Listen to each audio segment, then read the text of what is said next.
Hazel always knew there was something special about her cat Mooney, but she's still shocked when Mooney opens his mouth to tell her he's just had a vision. An ancient evil has awoken after centuries of sleep, and only one man can stop it, the legendary warrior Beowulf. Unfortunately, it's been over 1,000 years since he slayed a dragon, and he's been reincarnated as this guy. His name is Victor, and he's more unemployed millennial slacker than mighty warrior.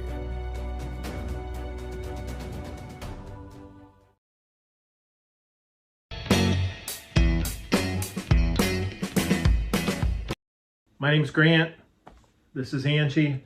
That's our cat Stitch, sleeping behind Angie's shoulder. We're having a wonderful night. I made a pretty good meal, don't you think, Angie? Yes, it was very good. Our belly is full of fish and wine. And now we're ready to talk about comic books. I'm wearing my Superman shirt and pajama pants. Can you hear me, the comic books? Yes. So we're here to talk about some new comic books by DC. The idea behind these comic books is, what if the original directors of the iconic Superman and Batman movies didn't get fired after the first two movies, but went on to make more movies in this style? Yes. And to be honest with you, before reading these comic books, I didn't even realize that the original Superman movies and the original Batman movies kind of mirrored each other in that they both had a great iconic director who made two great movies. Right.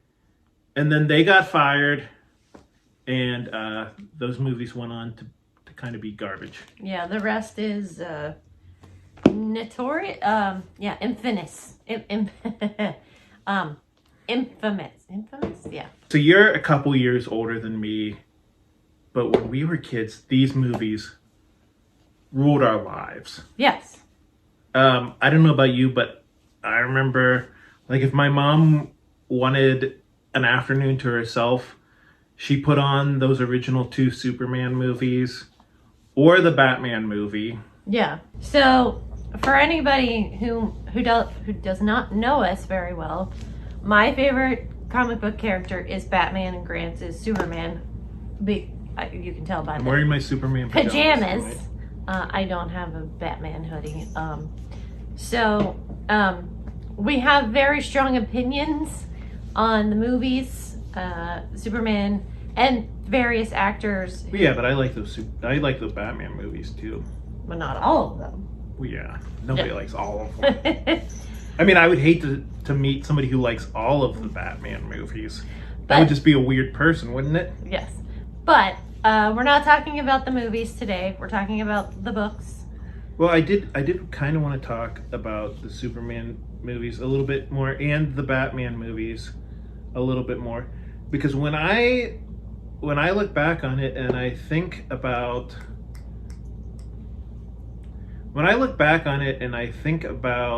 the history of comic books, the more I think about it, that Superman movie, as well as that Batman movie, is kind of what paved the way for comic books being respected in the mainstream. True. Because, like, the idea of making a big budget prestige Superman movie right. in the late 70s was a pretty revolutionary idea. And I think one of the smartest things they did was they cast Marlon Brando and Gene Hackman. Because people who didn't know anything about comic books,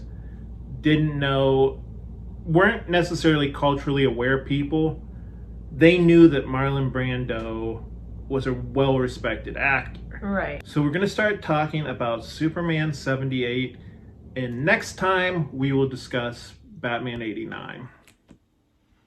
Yes. I know you're not as big a Superman fan as I am. Did you like this comic book? I did. I really very much enjoyed the art. You can definitely see it's Christopher Reeves. Yeah, so I don't think the likenesses are perfect. No, but I was fine with that. My favorite thing about those original Superman movies is the cast. Yeah. I do not think they are ever going to improve upon that cast. Oh, okay. One of the three cast members I think could be improved upon. But Christopher Reeves and Margot Kidder are absolutely amazing. They are what I think of in my head when I imagine Superman and Lois Lane. I mean, I think that Grant and I both agree that so Superman the animated series, Lex Luthor was voiced by Clancy Brown. And if you don't know who that is, welcome. You get to go find out who he is and look up all his stuff. If you don't know who he is and you know Highlander, then you should know him. But he voiced Lex Luthor, and I think if that's the iconic version of Lex Yeah. Luthor. Yeah, I agree with you. So, what did you like about this? What did you not like about this? So, well, okay. Right off the bat, I loved Clark Kent and Lois Lane's relationship because I feel like they captured the big thing that I love about those Superman movies is Margot Kidder and Christopher Reeves. Yeah. They are never going to replace those two actors. Those are the best. That is the best Superman and the best Lois Lane to ever exist. Yeah. I would say that is a lightning in a bottle situation of chemistry and direction and again, Margot Kidder and Christopher Reeves' chemistry was, it's still, I would say, still unmatched to this day. Yes. And I think that Christopher Reeve's performance was kind of underrated in his time, just because I don't think how hard it's been to replace Christopher Reeves. Right. I feel like a lot, I mean, no offense to every other actor who has played Superman since, but I do feel like some of them are doing a Christopher Reeve impersonation, you know. And I will say, like, even though... why wouldn't you? Right. Like, even though I love Batman, when Christopher Reeve had his accident, like, I sobbed like a child. Because, yeah, to me, he's super... Like, he embodied Superman. And I would say the artists and writers of this comic book did, I would say, a very good job of capturing yeah, it. I would give... It captures the spirit of the first Yeah. two Superman movies. For sure. I loved the back and forth between Superman and Lois because that's what I love about those movies. I love how Margot Kidder is kind of mean to Chris. Yeah. I'm sorry. I love how Lois Lane is kind of mean to Clark Kent, and I don't know. They just captured like the rapid fire, like kind of like. Yeah. You know, Lois Lane is a woman on the move, and she's not always nice Right. to the new guy, because obviously she doesn't realize who the new guy is. Right. She's a, city woman. Like, she's got stuff to do. But I would say, but like you said, I definitely think that this comic book captures the heart of those characters, those performances. Right. My quibbles with it is I feel like the villain was kind of what's the word I'm looking for? Vanquished a little too quickly for my taste. So you would have liked it if it was a much longer miniseries? Yes. Yeah. I can see that. And I love the fact that Brainiac is the villain in this comic book, because I've always advocated the fact that Lex Luthor doesn't have to be the villain in every Superman movie. Right. Because Superman has a great rogues gallery. Probably at the top of that list for me, well, right under Lex Luthor is Brainiac. I mean, I love Brainiac as a villain just because he's so analytical. He's kind of like Hal from 2001: A Space Odyssey. In that the thing that's creepy about Hal is how logical and unemotional he is. Right. And that's what I love about Brainiac too. I would say Brainiac is probably what people fear what AI is going to be to humanity. I I can mean, see that. yeah, because it's so logical. Like Brainiac is completely logic. Like people like to joke about Spock from Star Trek, but like Brainiac is complete logic. There is no emotion to sway Brainiac either way. So, and you know, I would say Superman is a lot of heart. He's just, like he just wants to do good. Now, here's a question.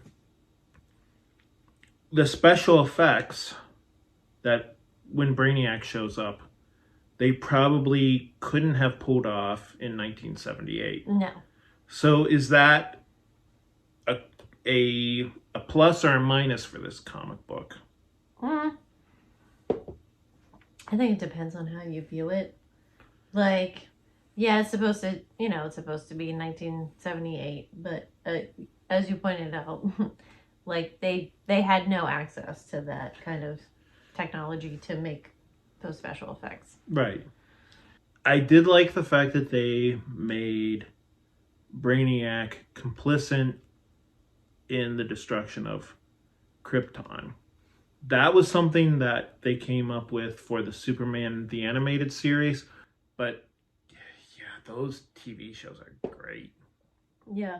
To continue with the story, Superman faces Brainiac in a scene that reminded me a lot of the scene in Superman 2 where he's going up against General Zod. And Brainiac basically gives Superman an ultimatum. Do I want to take a third attempt at it? Ultimatum. And that's not an easy word. And Brainiac basically says, you can save Earth if you just sacrifice yourself. Right. Which, God, I'm going to try not to get choked up. Superman does exactly what Superman would do, and he sacrifices himself. Right. And Brainiac shrinks Superman down to the size of the lost city of Kandor, which I always loved the lost city of Kandor, because the thing that I like about the lost city of Kandor is it's fucking weird. We're going to go spoilers from here. His parents aren't actually dead, like in this comic book. Like Krypton does not actually blow up. It is shrunk.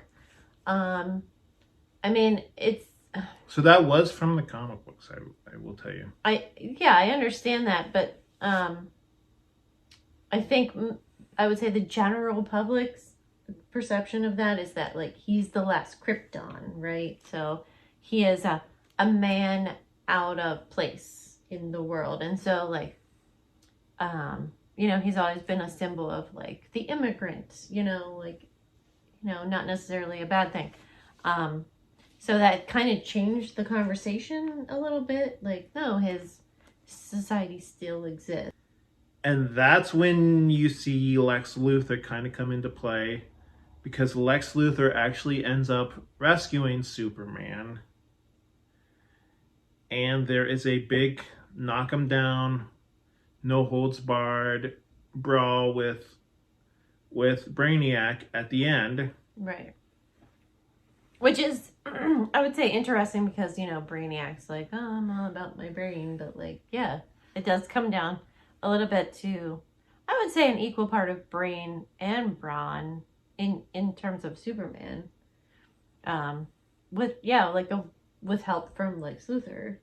Which is not crazy. That's happened before in the comic book and in the animated series.